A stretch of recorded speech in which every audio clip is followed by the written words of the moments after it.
Subscribe कीजिए AHN news and entertainment channel पर और जुड़े रहिए हमारे साथ। शदीद बारिश के बाद हैदराबाद शहर ने सेहत के मुहाज पर एक और चैलेंज का मुकाबला किया।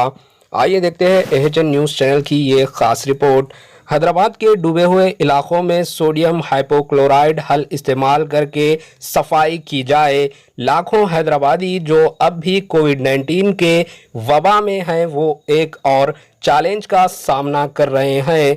कोविड-19 केसों में मुमकिना इजाफे के अलावा पिछले कुछ दिनों से जारी बारिशों की वजह से और ज़ेरे आब इलाकों में इसके बाद पानी की वजह से पैदा होने वाली बीमारियां अवाम को परेशान कर रही है। बीमारियों से बचने के लिए महकमा सेहत तेलंगाना के ओहदेदारों ने लोगों से अपील की कि वो कोविड-19 के लिए एहतियाती तदाबीर जारी रखें, इज्तिमात से गुरेज करें, गर्म खाना और उबला हुआ पानी इस्तेमाल करें। Bureau report AHN news.